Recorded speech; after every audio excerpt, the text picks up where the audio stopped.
Bismillahirrahmanirrahim. Assalamualaikum warahmatullahi wabarakatuh. Salam sejahtera untuk kita semuanya. Selamat pagi Bapak Dosen Ahmad Nur Mahfud dan teman-temanku semuanya. Pertama-tama mari kita panjatkan puji syukur atas kehadiran Allah Subhanahu wa taala yang mana telah melimpahkan rahmat serta hidayahnya kepada kita semua. Sehingga pada pagi hari ini kita bisa melaksanakan kuliah meskipun melalui Zoom. Yang kedua, sholawat serta salam tetap tercurah limpahkan kepada junjungan kita Nabi besar Muhammad SAW. Baik, untuk itu mari kita langsung saja. Yang pertama-tama saya akan memperkenalkan kelompok kami.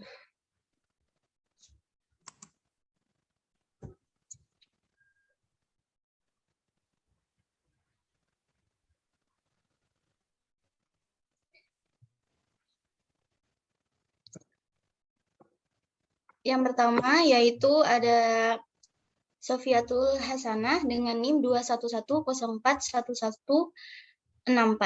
Yang kedua yaitu Anissa Fitriana dengan NIM 21104111187. Yang ketiga yaitu Iqbal Bagus dengan NIM 21104111173. Dan yang terakhir yaitu saya, Intan Setia Agustin 21104111178.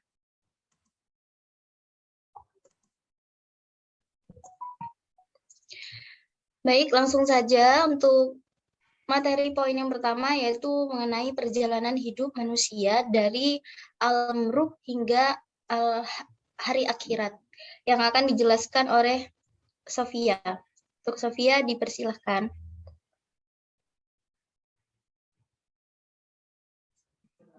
Baik, saya akan menjelaskan tentang perjalanan hidup manusia dari alam ruh hingga akhirat.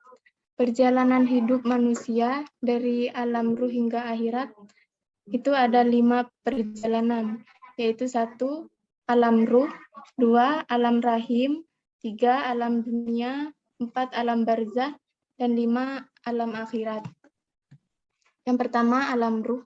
Manusia merupakan makhluk terakhir yang diciptakan Allah Subhanahu wa taala setelah sebelumnya Allah telah menciptakan makhluk lain seperti malaikat, jin, bumi, langit, dan seisinya. Allah menciptakan manusia dengan persiapan untuk menjadi makhluk yang paling sempurna karena manusia diciptakan untuk menjadi khalifah atau pemimpin di muka bumi dan memakmurkannya.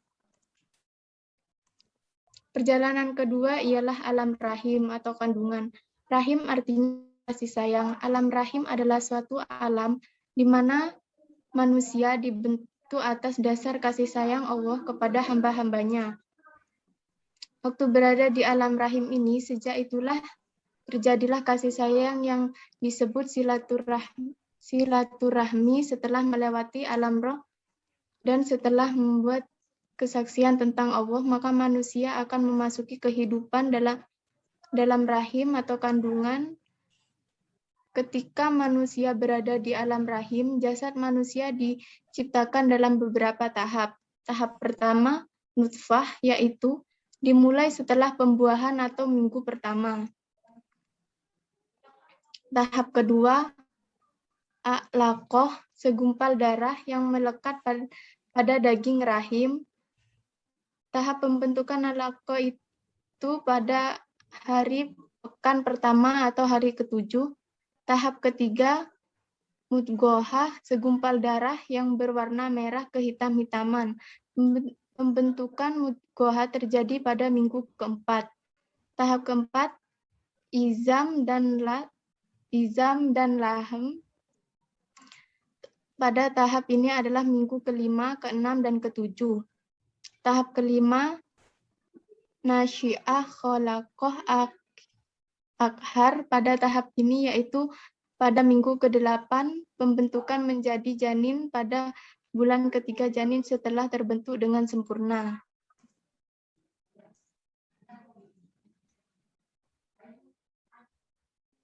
Tahap ke-6, nufkhahur ruh, yaitu tingkat peniupan roh.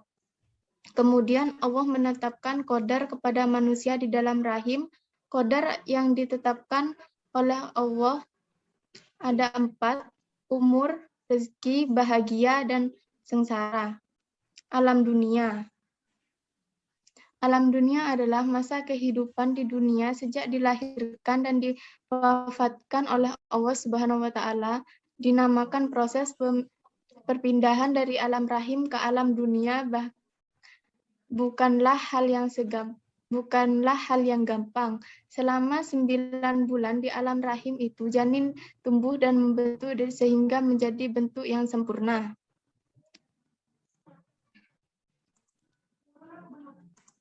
4.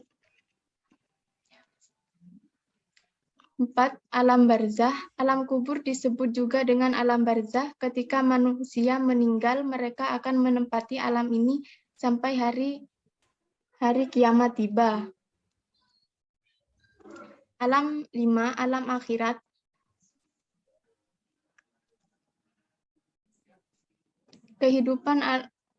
Kehidupan di alam akhirat yaitu kehidupan alam baka setelah kematian atau sesudah dunia berakhir. Setelah akhirat adalah masa kehidupan di alam yang bakal dalam menikmati surga dan dalam kepedihan neraka.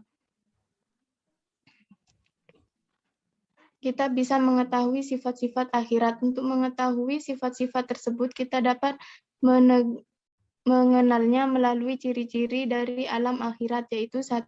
Alam akhirat bersifat kekal dan abadi. 2. Alam akhirat merupakan wadah yang pasti untuk terrelasinya kenikmatan dan kasih sayang yang seutuhnya, tanpa ada kesusahan dan kelelahan di dalamnya, sehingga orang-orang yang telah mencapai tingkat kesempurnaan insaniah dapat menikmati kebahagiaan itu.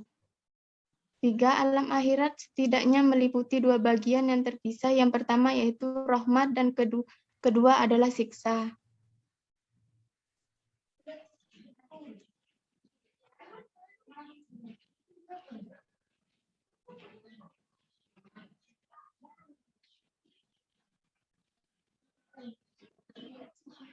Empat, alam akhirat itu luas sehingga bisa menampung pahala dan siksa bagi seluruh umat manusia atas segala apa yang mereka lakukan, berupa amal baik dan amal buruk.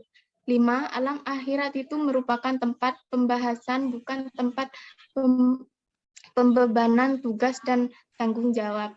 Cukup sekian penjelasan dari saya. Baik, terima kasih.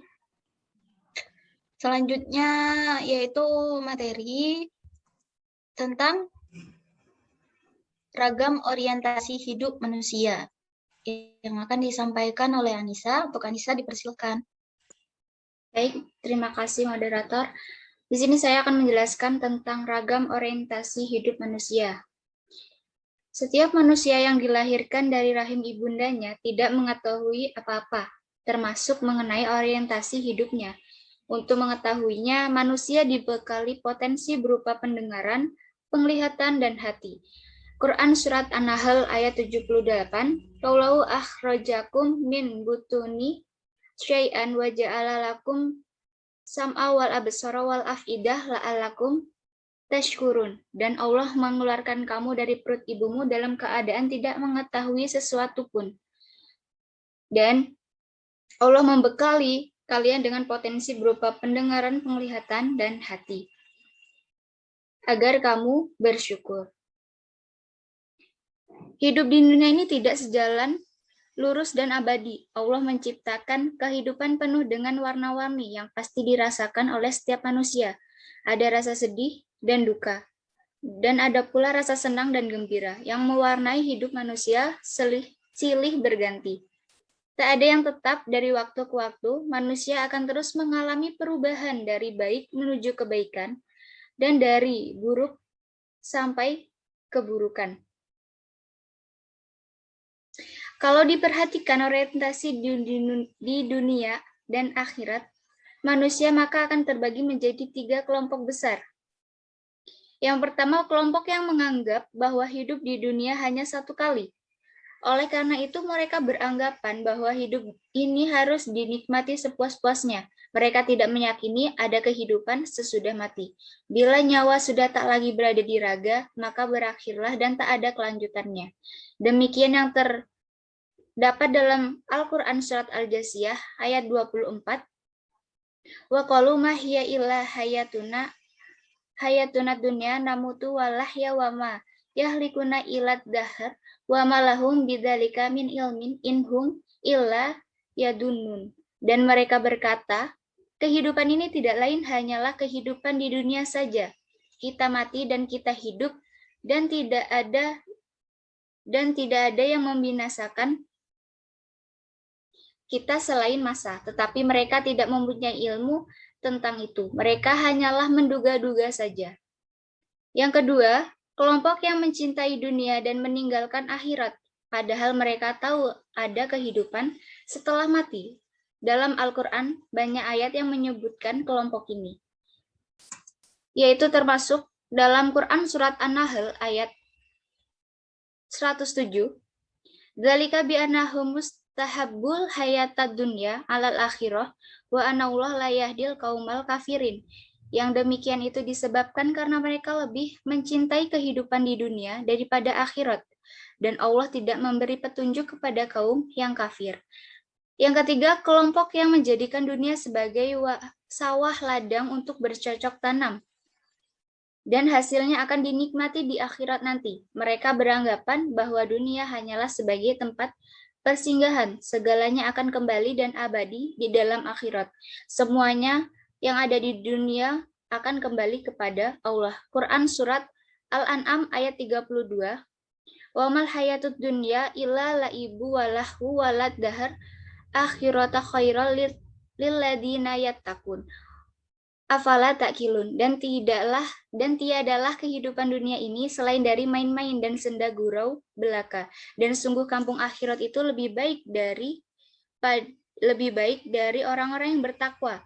Maka tidakkah kamu memahaminya? Oleh karena itu, hidup di dunia tidak boleh disia-siakan. Untuk menikmati hasil di akhirat harus melalui dunia sebagai sawah ladangnya. Dalam buku Riyadhus Shalihin, hadis ke-468 juga disebutkan sebagai berikut.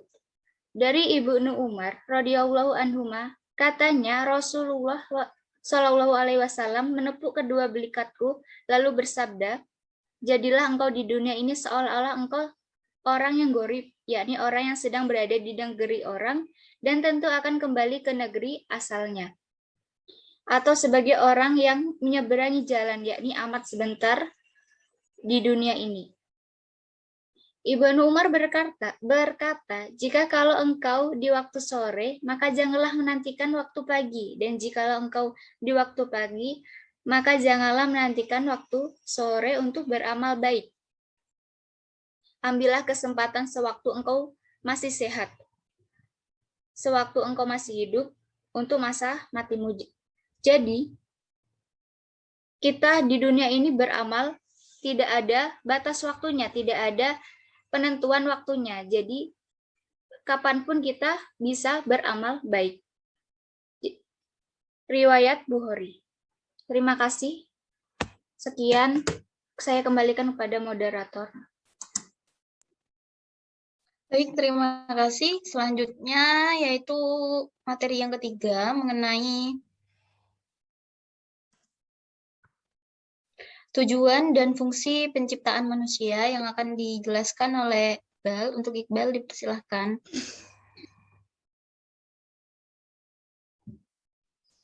Baik, terima kasih. Kita langsung saja membahas, yaitu yang pertama, tujuan penciptaan manusia. Tujuan penciptaan manusia bisa dijelaskan dalam Islam. Manusia diciptakan oleh Allah Subhanahu wa Ta'ala dalam bentuk yang sebaik-baiknya. Ini sesuai dengan Quran Surat At-Tin ayat 4 yang berbunyi, sungguh kami telah menciptakan manusia dalam bentuk yang sebaik-baiknya. Manusia adalah makhluk pilihan yang dimuliakan oleh Allah dari makhluk ciptaannya yang lainnya.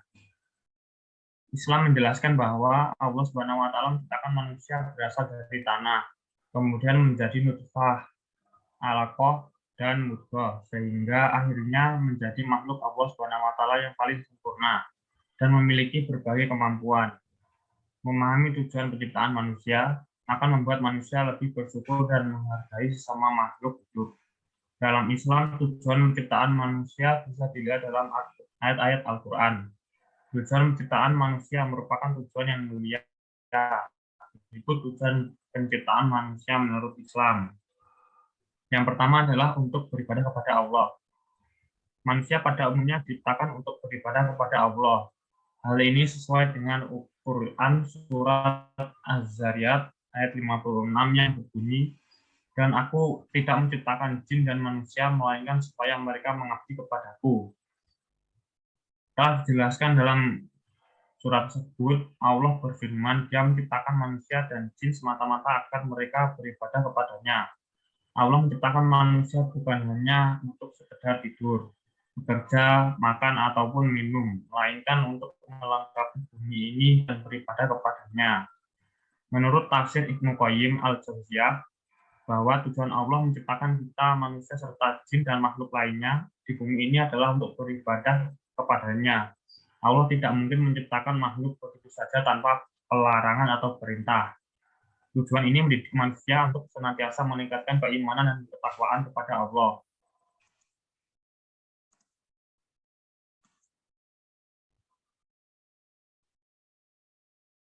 Yang kedua yaitu pengurus bumi atau khalifah. Tujuan penciptaan manusia selanjutnya adalah sebagai pengurus bumi dan seisinya. Khalifah adalah hamba Allah yang ditugaskan untuk menjaga kemaslahatan atau kesejahteraan dunia. Hal ini tertuang dalam ayat Al-Quran ayat 30 dari surat Al-Baqarah adalah informasi bagi para malaikat bahwa Allah menciptakan Khalifah Adam dan keturunannya di muka bumi ini. Manusia diberi derajat tinggi untuk mengatur, mengelola, dan mengolah semua potensi yang ada di muka bumi.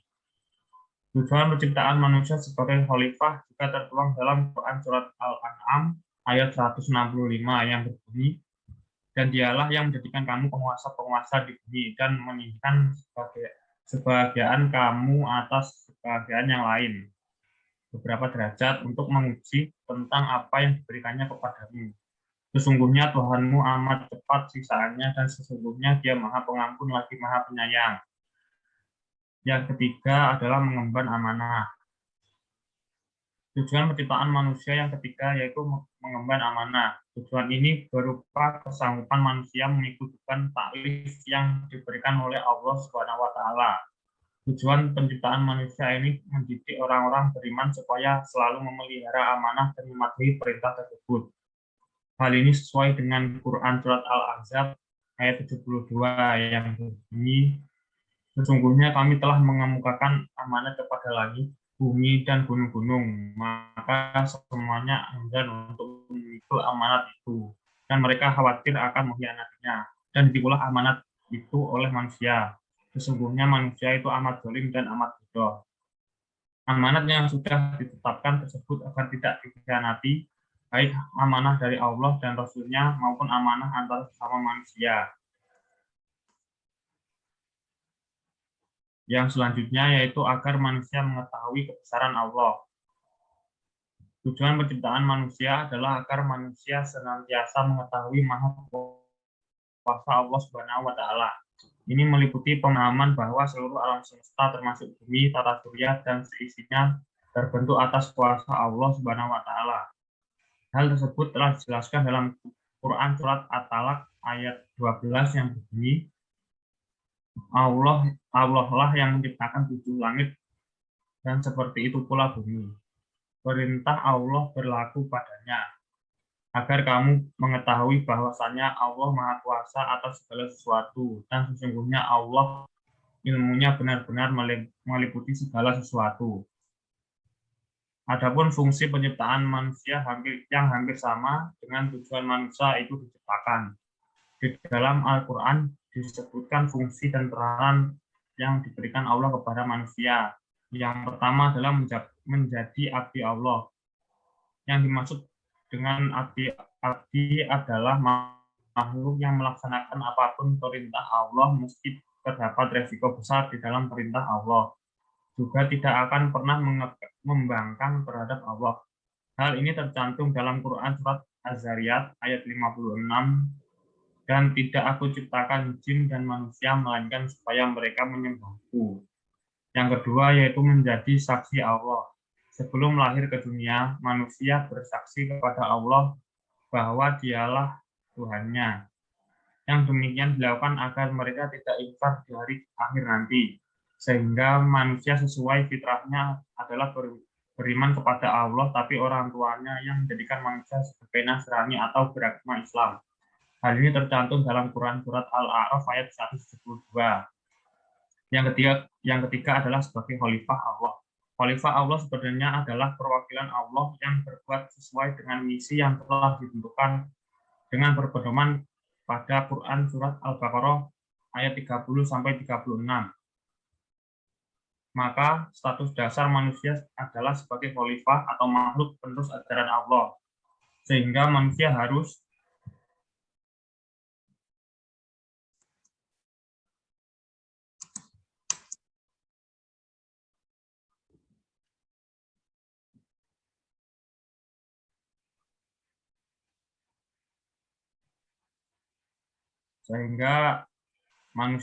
yang pertama yaitu kita harus belajar. Manusia sebagai khalifah harus mau belajar. Objek belajarnya adalah ilmu Allah yang berwujud Al-Quran dan ciptaannya. Hal ini tercantum juga dalam Quran surat An-Naml ayat 15 dan 16 dan Quran surat Al-Mu'min ayat 54. Yang kedua yaitu mengajarkan ilmu. Sebagai khalifah yang telah diajarkan ilmu oleh Allah, maka wajib hukumnya untuk mengajarkan kepada manusia yang lain. Yang ketiga yaitu membudayakan ilmu. Ilmu Allah tidak hanya untuk disampaikan kepada manusia lain, tetapi juga untuk diamalkan sehingga ilmu tersebut diamalkan dan membudaya. Hal ini tercantum pula pada Quran surat Al-Mu'min ayat 35.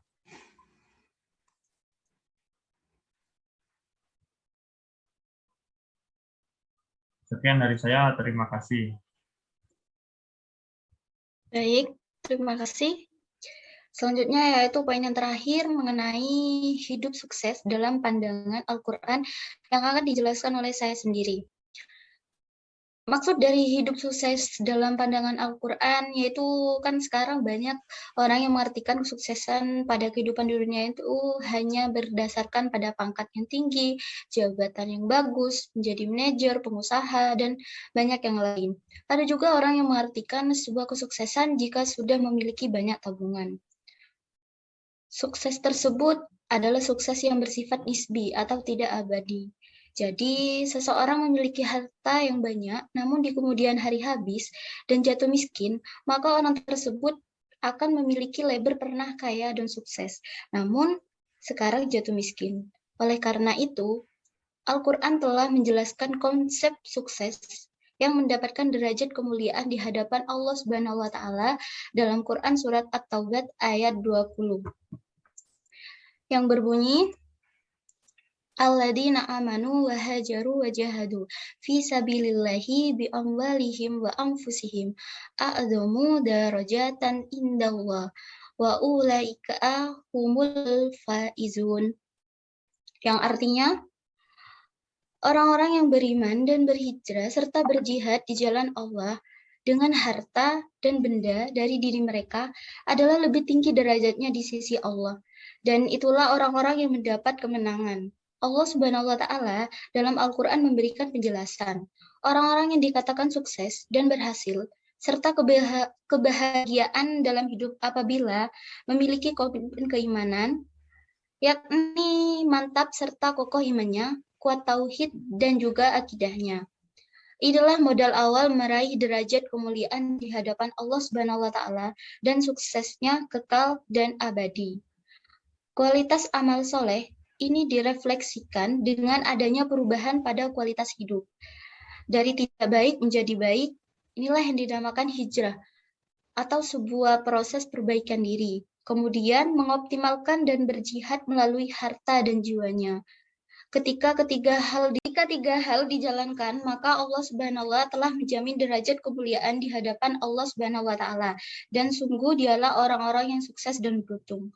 Kemudian Allah memberikan rahmat, ridho, serta tempat pada tempat yang mulia, yaitu surga. Mari kita raih kesuksesan bukan hanya yang bersifat nisbi, tetapi juga yang bersifat abadi di hadapan Allah. Sekian yang bisa saya sampaikan dan semoga apa yang saya sampaikan dan teman-teman saya bisa bermanfaat bagi semuanya. Sebelum menutup presentasi kali ini, saya selaku moderator mohon maaf apabila ada kesalahan baik yang disengaja maupun yang tidak disengaja. Terima kasih. Wassalamualaikum warahmatullahi wabarakatuh.